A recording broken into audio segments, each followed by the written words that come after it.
দুর্ঘটনার কবলে বিএসএফ এর ট্রাক মা উড়ালপুলে দুর্ঘটনা ঘটে। নিয়ন্ত্রণ হারিয়ে উড়ালপুরের রেলিং এ ধাক্কা মারে বিএসএফ এর এই ট্রাক। পার্ক সার্কাস সল্টলেকে যাচ্ছিল ট্রাকটি। ক্রেন দিয়ে সরানো হয় দুর্ঘটনাগ্রস্ত ট্রাকটিকে। সাত সকালে মা উড়ালপুলে দুর্ঘটনা।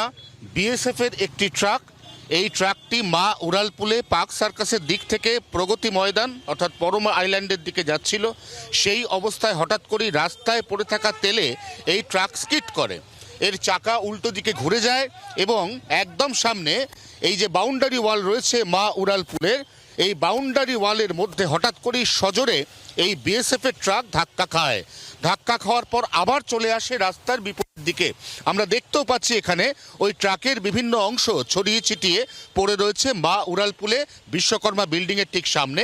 রাস্তার মধ্যে কোনো কারণে তেল পড়েছিল এবং সেই তেল এই মুহূর্তে বালি দিয়ে ঢাকা হচ্ছে।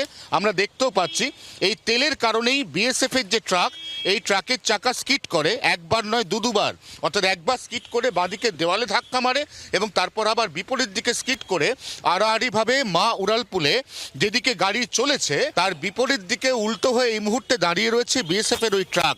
রাস্তার মধ্যে এত তেল কিভাবে পড়ে রয়েছে সেটাও কিন্তু এখনো পর্যন্ত পরিষ্কার নয়। এই তেল কোথা থেকে গড়িয়ে পড়েছে?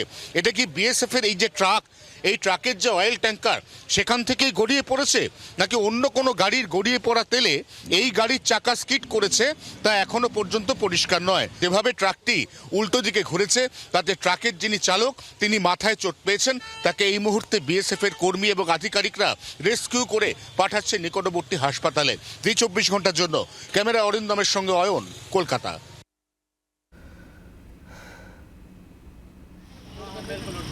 দুর্ঘটনার কবলে বিএসএফ এর ট্রাক, সেই ছবি তুলে ধরছিলেন আমাদের প্রতিনিধি অয়ন ঘোষাল।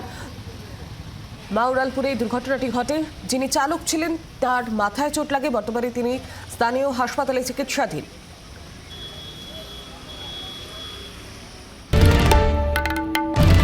বাংলার আওয়াজ, বাঙালির আবেগ, জি 24 ঘন্টা।